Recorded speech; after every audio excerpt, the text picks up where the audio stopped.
আমার কবুতরের বাচ্চা, তুমি আমার গেন্দা ফুল, তুমি আমার অন্ধকারের হারিকান, তুমি আমার বর্ষাকালে হাতি, তুমি আমার উড়োজাহাজের হেল্পার। তুমি আমার হিন্দি ছবির নায়িকা। তবে এত বাধা কেন আমাদের? তুমি চাইলেই সব হবে। না, আমি চাইলে সব হবে না। ওই মাতবরের কাছে আমাদের জমি বন্ধক রয়েছে। আব্বা কথা দিয়েছে ওর সঙ্গে আমার বিয়ে দেবে, আর আমার যদি বিয়ে না হয় ওর সাথে ওই জমি জায়গা কিচ্ছু ফেরত দেবে না। কিন্তু কিন্তু তুমি চিন্তা করো না, ওই বুড়ো বেশি দিন লাস্টিং করবে না। তখন তুমি হবে আমার হৃদয় রাজ্যের রাজা। একই একই তুমি কাঁদছো?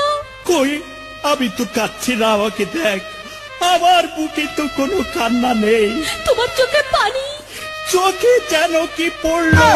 আমার কথা শোনো তুমি। আমাকে কোনো কথা বলো না, আমাকে একটু সিঙ্গেল থাকতে দাও, আমাকে একটু সিঙ্গেল থাকতে দাও।